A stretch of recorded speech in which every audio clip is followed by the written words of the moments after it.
नमस्कार।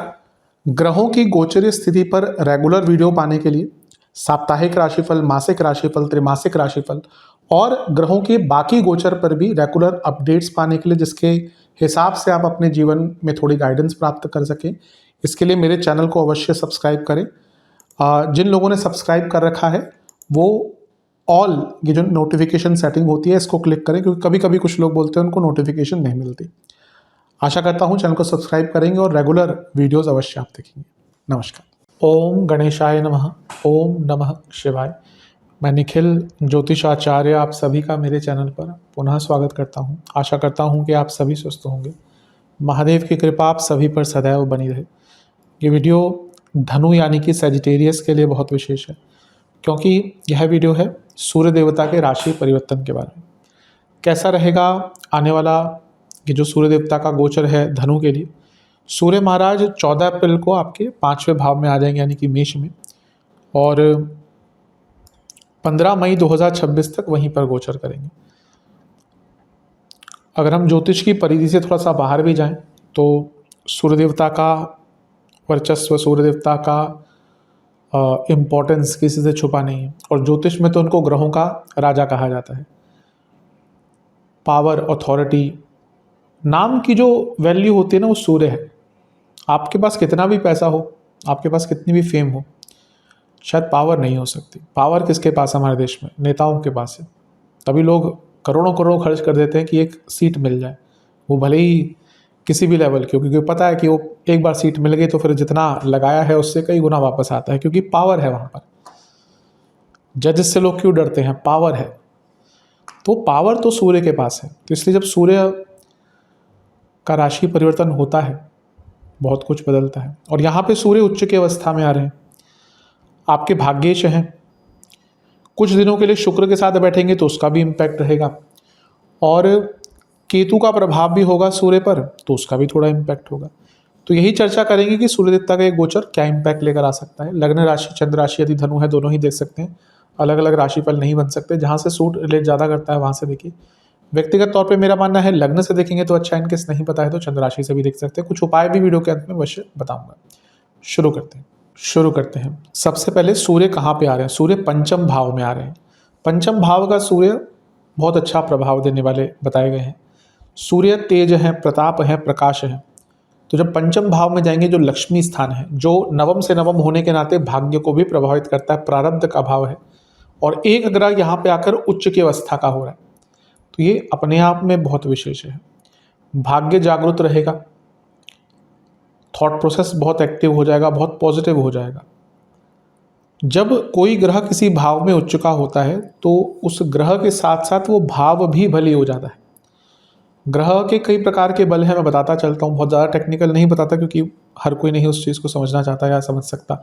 लेकिन एक सरल भाषा में कहें कि एक ग्रह अगर अपनी खुद की राशि में है, जैसे सिंह की इनकी खुद की राशि सिंह है, या फिर अपनी उच्च की राशि में है जिसमें अभी वो आए हैं, तो ग्रह बहुत बली हो जाता है, बहुत स्ट्रांग हो जाता है, बहुत कंफर्टेबल हो जाता है। ग्रहों की अवस्था कही गई मुदित आदि अवस्था, कि ग्रह अपनी उच्च की राशि में मुदित अवस्था में, सबसे प्रसन्न अवस्था में रहते हैं। तो यहाँ पे जब सूर्य पंचम में आपके आएंगे तो अच्छी अवस्था में है और भाव भी अच्छा है, तो ये प्रसन्नता ही लेकर आएंगे आपको। जैसे मैंने कहा, भाग्य का साथ मिलेगा, धन कमाने के नए नए अवसर मिलेंगे। स्टूडेंट्स के लिए तो अति शुभ है। कोई एग्जाम है, कुछ काम अटक रहा है, अति शुभ है। और सूर्य का यहाँ पे जो प्रभाव है वो शुक्र के साथ भी आ रहा है। अब देखिए, सूर्य क्या है? भाग्येश है। शुक्र क्या है? लाभेश है। तो इन दोनों का मिलन वो भी एक अच्छे स्थान में हो रहा है, यानी कि भाग्य लाभ दोनों की वृद्धि होने वाली है। और जब भाग्य और लाभ दोनों ही बढ़ रहा है तो आपको कौन रोक सकता है आगे बढ़ने से? तो बहुत श्रेष्ठ योग बन रहा है। और सूर्य साल में एक बार उच्च के होते हैं, एक महीने के लिए। अगर आपके लिए अच्छे भाव के स्वामी है तो महीना अच्छा जाएगा आपके लिए। तो जैसे आपके लिए तो भाग्येश है, और आपके लग्नेश यानी कि बृहस्पति के भी मित्र ग्रह हैं, तो बहुत अच्छा योग बन रहा है। शुक्र यहाँ पे छठे घर के स्वामी भी। अब शुक्र से युति उनकी 4-5 दिन की ही है। आई थिंक 19 अप्रैल को शुक्र आगे चले जाएंगे। तो लेकिन प्रभाव तो रहता है ग्रहों के युति का। तो कोई लीगल काम भी अगर आपका अटक रहा था, कोई डॉक्यूमेंटेशन का काम अटक रहा था, कोई पेपर वर्क अटक रहा था, कोई लोन का काम अटक रहा था, उसको भी पूर्ण कराया जा सकता है। गर्भवती महिलाओं के लिए अच्छा उनके लिए होगा जो कोई मेडिकल प्रोसेस से आगे बढ़ना चाहते हैं। केतु का भी क्योंकि इम्पैक्ट है, जो महिलाएं गर्भवती हैं, इसको समझिएगा, जो महिलाएं गर्भवती हैं किसी भी प्रकार से, उनके लिए थोड़ा सा ध्यान रखना है। लेकिन जो इस पीरियड में अपना कोई मेडिकल प्रोसेस करवाना चाहती हैं, आईवीएफ हो, बाकी चीज़ें हो, बहुत जटिल प्रोसेस होते हैं। महिलाओं को तो मैं कहता हूँ एक सैल्यूट है कि इतनी चीज़ों के थ्रू वो गुजरती हैं। अगर आप देखें, आपको पता चले, और वो केवल एक माँ ही कर सकती है, क्योंकि वो मातृत्व भाव, एक त्याग का भाव, एक एक एक आत्मा को संसार में लाने के लिए और कोई नहीं कर सकता। वो भाव और किसी में नहीं हो सकता, केवल माँ में हो सकता है। आईवीएफ का प्रोसेस इतना मुश्किल होता है, इतना जटिल होता है, हार्मोन से लेकर कितनी चीज़ें अपनी बॉडी में उनको इंजेक्ट करानी पड़ती हैं, और इतना बॉडी वेट बढ़ना, कितना कुछ होना, और उसके बाद संतान प्राप्ति अगर उनको उसका सुख मिलता है तो उसका आनंद अपना ही होता है। लेकिन जैसे मैंने कहा कि अगर इस समय में आपको वो प्रोसेस करना है, आगे बढ़ाना है, तो ये टाइम उनके लिए अच्छा है। लेकिन अगर आप ऑलरेडी गर्भवती हैं तो थोड़ा सा ध्यान दीजिएगा, थोड़ा सा नेगेटिव मतलब कि थोड़ा सा अपना हेल्थ का ध्यान दीजिएगा, ज़्यादा घबराने की आवश्यकता नहीं। सूर्य जब पंचम में आते हैं तो व्यक्ति की सोच बहुत विराट हो जाती है, व्यक्ति की सोच बहुत बड़ी हो जाती है, और वो अपनी सोच के दायरे को बहुत बढ़ाकर कुछ अच्छा प्राप्त कर सकता है। सूर्य यहाँ पे क्योंकि स्थान बली है और ये भाव सप्तम से 11वां है, तो बिजनेस में भी कुछ बड़ा कॉन्ट्रैक्ट मिल सकता है। 10वें से अष्टम में सूर्य का आना, जो शुक्र के साथ बैठे, जो छठे घर के स्वामी, यानी कि कार्य क्षेत्र में कुछ नए रोल्स आपको दिए जा सकते हैं। क्योंकि ये दोनों ग्रह मिलकर लाभ स्थान को देख रहे हैं, तो कार्य क्षेत्र में भी पैसा, बिजनेस में भी पैसा बढ़ने की उम्मीद, और इवन क्योंकि 7वें से 11वां और सप्तम से त्रिकोण को देख रहे हैं, उसमें से शुक्र भी हैं जो कारक हैं विवाह के, जिनकी विवाह की बात थोड़ी अटक रही थी, यहाँ पे बातचीत थोड़ी आगे बढ़ सकती है। तो सूर्य का यहाँ पे आना बहुत श्रेष्ठ है। हाँ, एक और चीज़, अगर आपकी संतान है ऑलरेडी, उनसे संबंध बनाकर रखिएगा, क्योंकि वहाँ पे थोड़ी गड़बड़ हो सकती है। चौथे से दूसरे में सूर्य का उच्च का होना कोई प्रॉपर्टी से लाभ दिखाता है, यानी कि कोई रेंट आउट आदि आपको प्रॉपर्टी करनी है तो उसके लिए बहुत श्रेष्ठ है। इसका नेगेटिव इम्पैक्ट अगर देखें तो लव लाइफ पर पड़ सकता है, क्योंकि सूर्य यहाँ पे आए हैं और केतु का प्रभाव भी है। ये दोनों ही विच्छेदीकरण, दूर करने वाले, सेपरेटर्स कह सकते हैं, और यहाँ पे कारक भी हैं। तो स्पेशली 4-5 दिन तक तो इसका प्रभाव बहुत रहेगा, गुस्सा, लड़ाई झगड़ा रिलेशनशिप में हो सकता है। और same goes for married life, क्योंकि शुक्र मैरिड लाइफ के कारक भी है। तो जो लोग इस प्रकार के संबंध में हैं उनके लिए थोड़ा सा दिक्कत यहाँ पे आ सकती है। अदरवाइज देखा जाए, ये समय कई एरियाज़ में आपको अच्छा रिजल्ट देकर जाएगा। सूर्य पर केतु का प्रभाव है, और सूर्य की राशि में ही केतु बैठे हैं, डिस्पोजिटर भी हैं। मैं हमेशा बताता हूँ कि राहु केतु जिस राशि में है, उनके भाव के स्वामियों से उनका संबंध अपने आप बन जाता है। राहु केतु की कोई राशियाँ नहीं होती। अब कुछ लोग बनाते हैं उसको, अपने आप से बना ली है।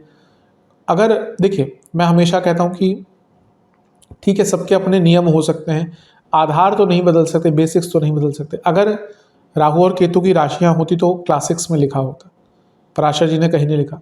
फिर बाद में कुछ लोगों ने आके अपना एड ऑन कर दिया, और उसमें भी बहुत विरोधाभास है। तो कभी भी मेरे हिसाब से राहु केतु की राशियाँ नहीं माननी चाहिए।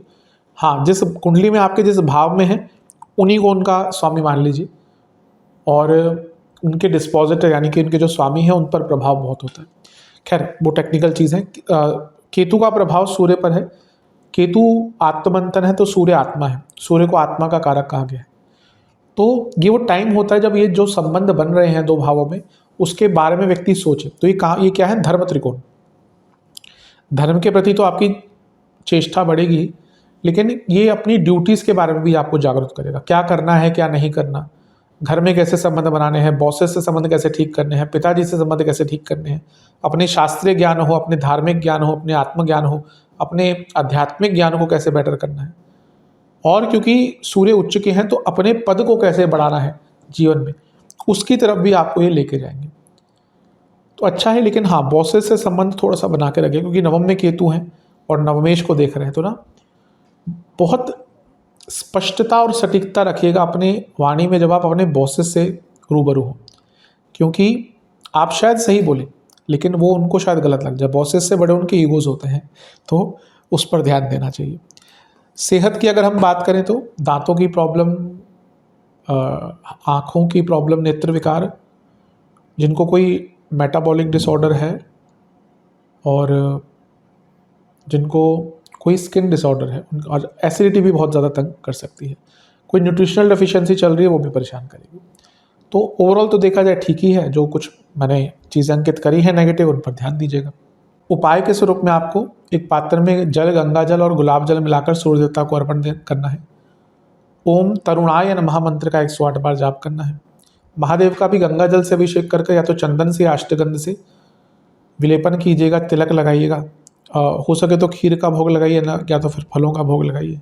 2 घी के दिए अर्पण करके शिव पंचाक्षर स्तोत्र का पाठ करें और गेहूं के आटे का दान करें। आशा करता हूँ वीडियो काम आएगी। चैनल पर नए हैं सब्सक्राइब कीजिए, वीडियो को लाइक कीजिए। मिलता हूँ अगली वीडियो में, तब तक के लिए ओम नमः शिवाय।